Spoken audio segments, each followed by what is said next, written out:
Hello and welcome back to another turn report. This is turn 34 and we have a new prophet texting your ex at 4 AM. CNN is attacking out with some Sith Lords, taking back his territory. These are just, they're not kitted out in any specific way, but he did change a few of them to some parrying and parrying gouge or whatever it's called. And still a very simple kits, but that's fine. Then we have another battle here, which is Blanca sending out a commander to check the size or what the army of Maverni looks like that is sitting on one of his forts.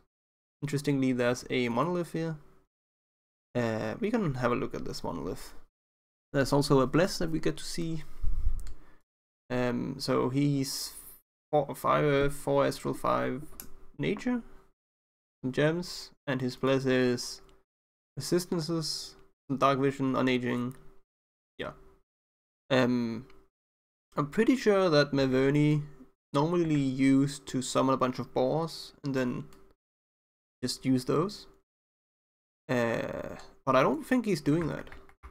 Looks like he's using tattoos and then a bless that's primarily resistances. I'm not sure. Maybe unaging is the boar thing. I think maybe it is actually. That's something you want in your bless that is makes your boars not eat. But I don't think it's unaging. I would surmise that it's some death thing. He does not have death on his guard. So I don't think he's going boars at all. Yeah. A notable thing about this army is that it has, not that guy, this guy, who's Earth 3 with the Staff of Elemental Mastery, and then he does summon Earth Power. And then I guess he's doing some sort of big spell with that. He has some gems. Not sure what the big spell is. I guess I would have to look at that if I'm going to fight him. But he's not triggering it in this fight, obviously. So yeah, a bunch of mages. So he's not researching with as much. And some armies. His armies are basically just humans, but with these tattoos. So some extra invulnerability and strength. Hornblower has probably mostly just the standard. Nobles have invulnerability. I think it's like 5 or 10 or something. 3 is it? So then this guy is 2 of invulnerability and attack skill. It's just this weird mix. And then a bless that doesn't really do anything for them. Oh, these also have something. Invulnerability. This is probably the main one. You get 5 invulnerability, and then his bless is boring. But oh, they're also berserkers +4. Okay, these units are pretty cool. So I guess this is the whole idea. But you should have a bless that, I mean, resist isn't bad. Just kind of makes them survive, I guess. I mean, okay, that's fair enough. It's a cool unit. I guess that's the idea of his build. Sure. Kinan, more Sith Lords. Yomi attacking with a Dione. Sure. We attacked into a throne. So let's have a look at that. Well, we pinged it with a scout to see what's going on. So there's these guys that have 6 attack damage. These guys are physical. These are physical. These are also obviously physical. More physical stuff, and then there's the big titan, who's probably gonna do summon a bunch of elementals and maybe do some big lightning spells. Funnily, I've never seen this before, but these Jade Maidens get blessed with nothing. I've never seen that. Funny. Yeah, so this all looks very doable. There's also these priests, sorcerers, but they're not really gonna do anything interesting. It's just a small mage. So as long as we can tank all of this, Spring Horse will do nothing. Griffins won't hit hard enough. None of this is gonna hit hard enough. The only thing I'm worried, or slightly worried about, is the Titan. And he was like, I think it's like 5 and something. I don't know, high air and then medium earth. Unexpected events, magic side, and a plus dominion. So what's the magic side? We got a resources in this random province. But rituals are cheaper.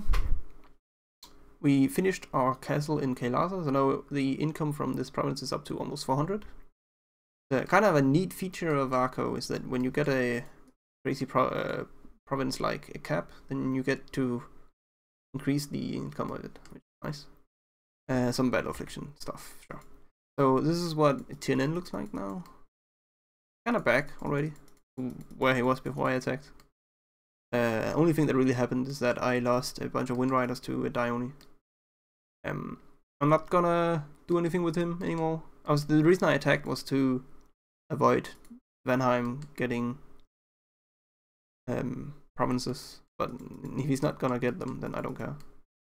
I also wrote to TNN maybe a bit cheekily, but I was basically saying that I love his bliss, and that I'm sad that he's not bigger, because I would have loved to see how it could do. Yeah, and I'm kind of alluding to I'm not gonna attack him anymore. I forget what I wrote exactly. So this is over the place where Maverni and Lanka is fighting. I desperately want Lanka to trade me lifelong protections, but it seems like he's losing, so maybe I won't even get them. That's a big problem. I definitely need them. It'll make a big difference for me. I should take this my profit over here to get the throne, to get some blood slave income. And if I had done this when I got the throne, I would have had enough blood slaves to trade with Lion Canal, I think, which is unfortunate. I did kind of ask him, isn't there anything you need sort of help? I suggested trading my brazen vessel. I think I wrote the wrong name to him now that I look at it. Maybe that's why he hasn't answered. Oh well, whatever. Sure. He's not really talking to me, and yeah, I don't know. It's annoying. I asked Yomi, but he's saying he doesn't really have any blood slaves, so either I have to pay overprice or I have to provide the blood slaves, basically. That sort of thing.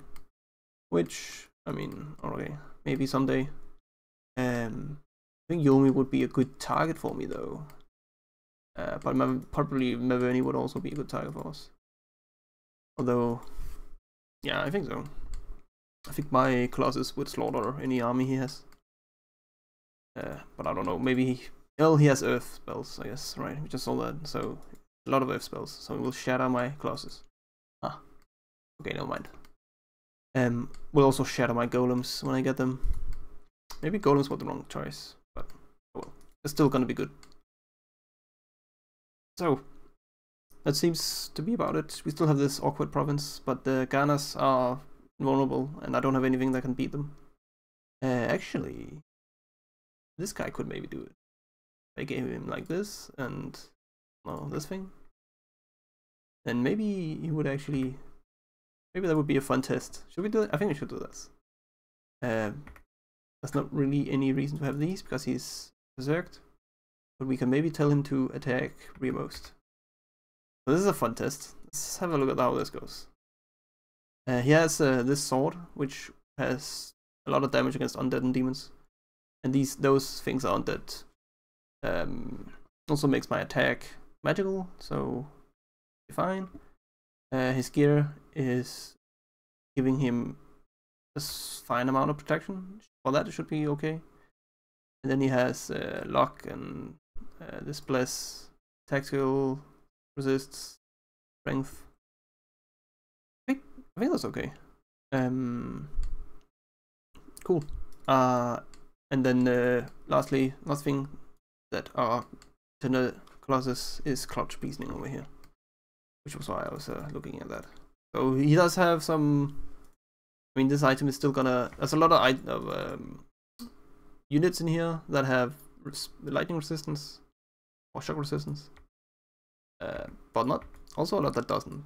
So the lightning from the shield is still gonna help.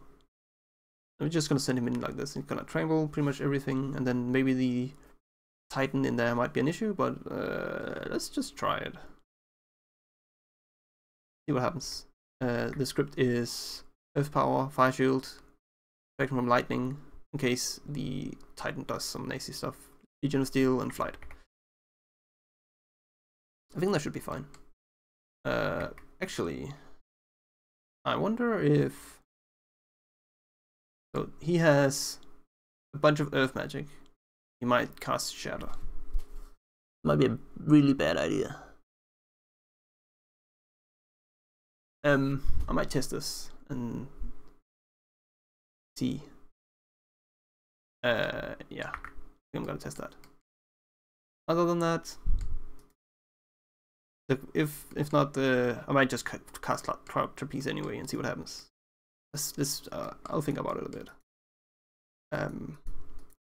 Maybe we wake up to the next turn without a Colossus. Let's see what happens. For now, that's gonna be the turn. See you in the next one.